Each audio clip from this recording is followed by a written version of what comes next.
तो दोस्तों आज हम वापस से आपके लिए एक काफ़ी बेहतरीन मूवी लेकर आए हैं जो आपको काफ़ी पसंद आने वाली है। इसलिए वीडियो को पहले ही लाइक कर लें और चैनल को सब्सक्राइब कर दें जिससे आपको हमारी आने वाली वीडियोस का सबसे पहले पता चल सके। अब बिना किसी देरी के वीडियो को शुरू करते हैं। तो कहानी की शुरुआत होती है और हम एक ह्यूमन ट्रैफिकिंग के गैंग को देखते हैं जो कि इलीगल काम कर रहे होते हैं। वहीं पुलिस भी उन पर नजर बनाई हुई थी जिससे वो उन्हें रंगे हाथों पकड़ सके। तभी हमें पता चलता है कि उन स्मगल हो रही लड़कियों में एक पुलिस की एजेंट भी थी जो जैसे ही अपनी टीम के लोगों को अंदर आने को कहती है सभी पुलिस के लोग अंदर आ जाते हैं। लेकिन पुलिस वालों से गैंग के लोग काफी ज्यादा थे जिस वजह से वो लोग पुलिस वालों को ही पकड़ लेते हैं। पर वो ऑफिसर जिसका नाम जैन है वो अकेले ही उन गैंग वालों से लड़ जाती है। पर जैन चाहे कितनी भी अच्छी ऑफिसर हो वो अकेले ही पूरी गैंग से तो नहीं जीत सकती थी। साथ ही जैन दूसरी लड़कियों को भी खतरे में डाल देती है। पर वो गैंग वाले जिससे डील करने वाले थे वो भी पुलिस ऑफिसर निकलता है जिसका नाम जेनू है। हालांकि जेनू इस बारे में कुछ भी नहीं पता था। अब जेनू की मदद से पुलिस वाले गैंग के सभी लोगों को पकड़ लेते हैं जिसके बाद मिशन का सारा क्रेडिट जेनू को मिलता है क्योंकि सिर्फ उसकी वजह से वो मिशन पूरा हो पाया था। पर इससे जैन बिल्कुल खुश नहीं थी क्योंकि इस मिशन पर जैन और उसके दोस्तों ने काफी मेहनत की थी। इसकी कंप्लेंट करने जैन अपने हेड ऑफिसर के पास जाती है जो जैन के अंकल है, लेकिन वो उल्टा जैन को ही सुनाकर उसे दूसरे मिशन पर लगा देते हैं जिसमें जैन को एक अंडरकवर हाई स्कूल स्टूडेंट बनना होगा और एक सिंगुई नाम की लड़की का दोस्त बनना होगा और उसे प्रोटेक्शन देनी होगी। असल में सिंगुई के फादर चाह एक काफी बड़ी गैंग के सेकंड लीडर हैं और वो सरकारी गवाह बनकर गैंग के मेन लीडर को पकड़वाने के लिए मान चुके हैं। लेकिन उनकी एक शर्त है कि पुलिस को उनकी बेटी को प्रोटेक्शन देनी होगी जिसके उनके सरकारी गवाह बनने से उनकी बेटी पर कोई मुश्किल ना आए। पर जब उन्हें गवाही के लिए ले जाया जा रहा था तब उन पर अटैक हो जाता है। जब से चाह गायब है इसलिए जैन को सिंगुई के पास भेजा जा रहा है जिससे वो सिंगुई को प्रोटेक्ट कर सके और उसके फादर का भी पता निकाल सके। पर जैन कहती है कि वो स्टूडेंट नहीं बल्कि एक टीचर बनकर स्कूल में जाना चाहती है, जिस पर उसके कैप्टन यानी उसके अंकल पूछते हैं कि जैन स्कूल में जाकर पढ़ाएगी क्या, क्योंकि जैन तो पढ़ाई में काफी बुरी है। अब जैन को अपना मन मारकर स्टूडेंट ही बनकर जाना पड़ता है। लेकिन स्कूल के पहले ही दिन जैन की क्लास की बुली से लड़ाई हो जाती है। हालांकि जैन पढ़ाई में कितनी भी बुरी हो पर वो भी अपने टाइम में काफी खतरनाक बुली थी और काफी आसानी से उस बुली और उसके साथियों को पीट देती है। जिसके बाद जैन सिंगुई से दोस्ती करने की कोशिश करती है पर सिंगुई तो जैन से बात तक नहीं करती। पर जैन को एक योंग नाम का एक लड़का मिलता है जो अभी कुछ टाइम पहले ही जापान से कोरिया आया था। उसे देखते ही जैन को उससे प्यार हो जाता है। साथ ही योंग जैन की ही क्लास में था। जिसके बाद सभी क्लास में होते हैं और जैन का एडमिशन एक टॉपर स्टूडेंट के रूप में हुआ था, इसलिए टीचर जैन को सामने बुलाते हैं और सवाल का जवाब लिखने को कहते हैं। पर जैन को तो कुछ आता ही नहीं था और सवाल को देखकर जैसे जैन का दिमाग खराब होने लगा था। पर तभी क्लास एंड हो जाती है और जैन बच जाती है। क्लास के बाद जैन अपने अंकल पर काफी चिल्लाती है क्योंकि उन्हें पता है कि जैन पढ़ाई में इतनी अच्छी नहीं है, फिर भी उन्होंने उसका नाम टॉपर्स की लिस्ट में डाल दिया। जैन के अंकल बताते हैं कि सिंगुई भी एक टॉपर है और अगर जैन भी टॉपर बनेगी तो उससे दोस्ती करने में उसे आसानी होगी। फिर हम देखते हैं सिंगुई पर नजर रखने के लिए जैन उसके सामने वाला फ्लैट ले लेती है और योंग भी जैन के साइड वाले फ्लैट में ही रह रहा था। योंग जैन को देखकर स्माइल करता है और इससे जैन के मन में पटाखे फूटने लगते हैं। अगले दिन कुछ बुली सिंगुई को परेशान कर रहे होते हैं और योंग वहां आकर सिंगुई को बचा लेता है। योंग सिंगुई का दोस्त बनना चाहता था पर सिंगुई साफ मना कर देती है और वहां से चली जाती है। जैन भी उन्हें बात करते हुए देख लेती है और उसे योंग का सिंगुई के पास जाना बिल्कुल भी पसंद नहीं आता।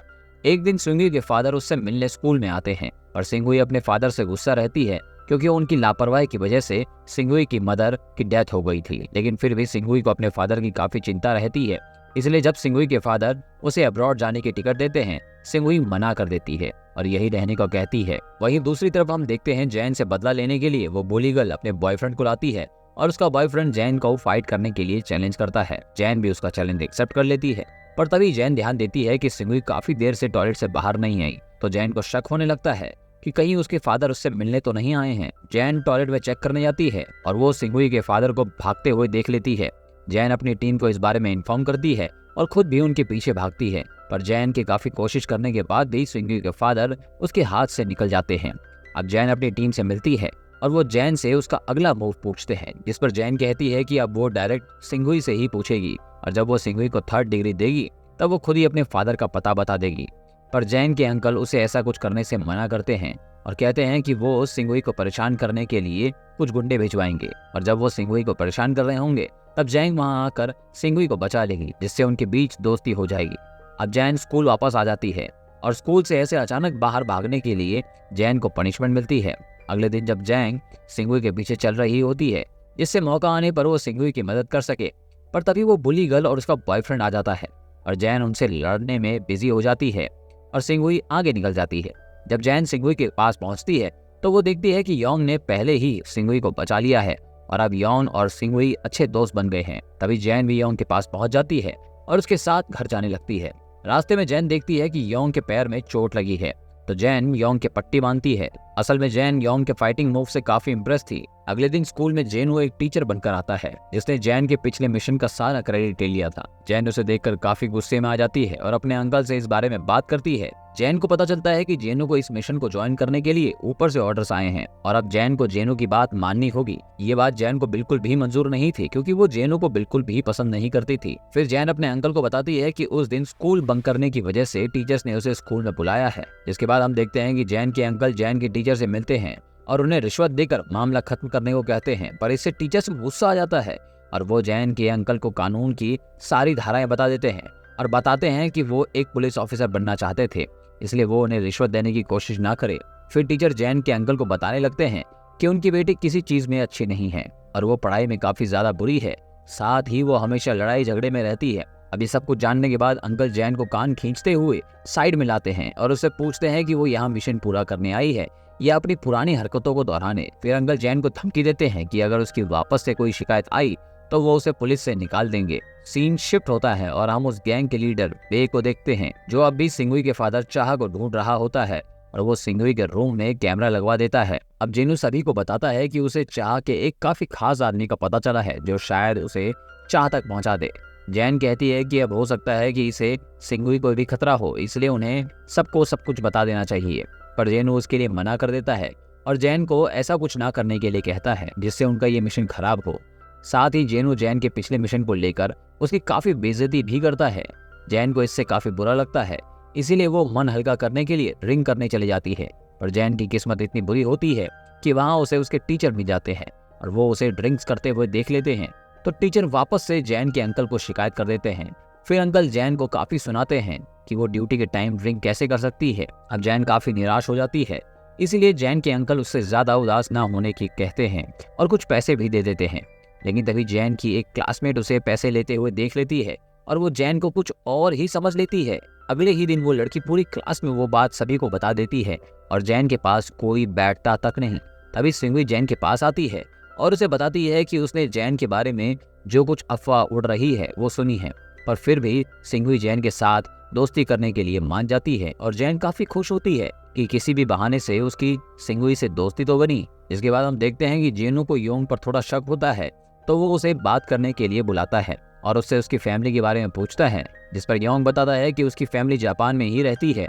जेनु योंग से जापानीज में कुछ सवाल पूछता है और योंग जापानीज में उसका आंसर दे देता है, जिससे जेनु का शक कम हो जाता है। जिसके बाद जैन योंग से पूछती है कि टीचर ने उसे क्यों बुलाया था, जिस पर योंग कहता है कि उसे कल के एग्जाम के बारे में कुछ बातें पूछनी थी। एग्जाम का नाम सुनकर जैन के होश उड़ जाते हैं क्योंकि जैन को तो एग्जाम में कुछ आता ही नहीं और उसका पास होना बहुत मुश्किल है और बहुत जरूरी भी। तो जैन और उसके अंकल चीटिंग से जैन को पास करने का तय करते हैं और एक टीचर को अपने पास बैठाकर जैन को सारे सवाल के जवाब बताते रहते हैं, पर टीचर जैन को चीटिंग करते हुए पकड़ लेते हैं और अपने साथ स्टाफ रूम में ले जाते हैं। अब जैन उन्हें बता देती है कि वो असल में पुलिस की एजेंट है और यहाँ एक अंडरकवर मिशन के लिए आई है, पर टीचर जैन पर भरोसा नहीं करती। तभी जैन के अंकल भी वहाँ आ जाते हैं और दोनों अपना आईडी कार्ड उसे दिखाते हैं, जिससे टीचर को विश्वास हो जाता है। उसी रात सिंगुई जैन को बताती है कि कल उसके फादर उसे अब्रॉड भेज रहे हैं और वो उसे छोड़ने भी आएंगे। जैन तुरंत ये न्यूज अपने अंकल को दे देती है। अगले दिन जैसे ही चाह एयरपोर्ट पर आता है, पुलिस उसे घेर लेती है, पर चाह एयरपोर्ट के बेसमेंट में भाग जाता है, जहां एक तरफ से बे की गैंग और दूसरी तरफ से पुलिस वाले चाह को घेर लेते हैं। लेकिन तभी कोई बाइक पर आता है और चाह को वहां से लेकर भाग जाता है। जैन उस पर गोली चलाती है, जिससे उसकी घड़ी गिर जाती है। जैन उस घड़ी को देखते ही समझ जाती है कि ये किसकी घड़ी है। फिर जैन योंग के पास पहुंच जाती है और उससे उसकी घड़ी के बारे में पूछती है, जिस पर योंग जवाब देता है कि उसकी घड़ी उसके रूम में है। इतना सुनने के बाद जैन ज्यादा सवाल नहीं करती क्योंकि वो नहीं चाहती कि योंग इन सब में ज्यादा जुड़े, क्योंकि वो योंग को पसंद करने लगी थी। पर हम योंग को उसके रूप में देखते हैं जहां उसके पेट पर पट्टी बंधी थी। इसका मतलब योंग ही वो लड़का था जो बाइक में था। इसके बाद जैन को पता चलता है कि योंग अपनी असली पहचान छुपाकर यहाँ आया है। फिर टाइकोंडो क्लास में जैन योंग से उसकी असली पहचान पूछती है और उससे कहती है कि अगर वो 24 घंटे में यहाँ से नहीं गया तो वो उसके बारे में अपने हेड ऑफिसर्स को बता देगी। फिर जैन सिंगुई को भी अपनी असलियत के बारे में बता देती है और बता देती है कि वो उसके फादर की वजह से उसके कॉलेज आई थी। इससे सिंगुई को काफी बुरा लगता है, पर वो पुलिस के साथ कोऑपरेट करने के लिए मान जाती है। फिर पुलिस वाले सिंगुई को प्रोटेक्शन देते हैं और उसी रात सिंगुई को मारने के लिए कोई आता है, पर वहां पर सिंगुई की जगह जैन के अंकल मिलते हैं तो वो आदमी उन्हें घायल करके भाग जाता है। दूसरी तरफ जैन सिंगुई को अपने साथ किसी सेफ जगह लेकर जा रही होती है, लेकिन जैन का दोस्त उसे धोखा देता है क्योंकि उसने पहले ही बे के साथ डील कर ली थी। असल में जैन के दोस्त को अपनी वाइफ के ऑपरेशन के लिए कुछ पैसों की जरूरत थी, इसलिए उसने ऐसा किया। अब सिंगुई को बचाने के लिए चाह भी वहां पर पहुंच जाता है और वो बे के साथ फाइट करने लगता है, पर बे उन्हें धोखे से बेहोश कर देता है। तभी वहां जैन योंग के साथ आ जाती है और वो दोनों सभी गुंडों को मारने लगते हैं, पर बे उनसे बचकर भागने लगता है। तो योंग उन गुंडों से अकेला फाइट करने के लिए कहता है और जैन से बे को पकड़ने के लिए कहता है। जैन बे के पीछे जाती है और उसे पकड़ भी लेती है, लेकिन तभी वहां पर जेनू आ जाता है और जैन को पता चलता है कि असल में जेनू बे के लिए काम करता है और उसके अंकल को भी जेनू ने ही घायल किया है। दूसरी तरफ योंग इतने लोगों से फाइट करता हुआ काफी थक चुका था, पर तभी जैन का दोस्त उस जगह पर पुलिस लेकर पहुंच जाता है और पुलिस सभी को अरेस्ट कर लेती है। जैन का दोस्त जैन से माफी मांगता है और खुद को सरेंडर भी कर देता है। वहीं योंग मौका मिलते ही वहां से निकल जाता है, जिसके बाद हम देखते हैं जैन पूरे स्कूल के सामने अपनी सच्चाई बता देती है और सभी लोग जैन के काम की काफी तारीफ भी करते हैं। वहीं जैन के अंकल भी बिल्कुल ठीक हो चुके थे और अब वो वापस अपने काम पर आ चुके थे।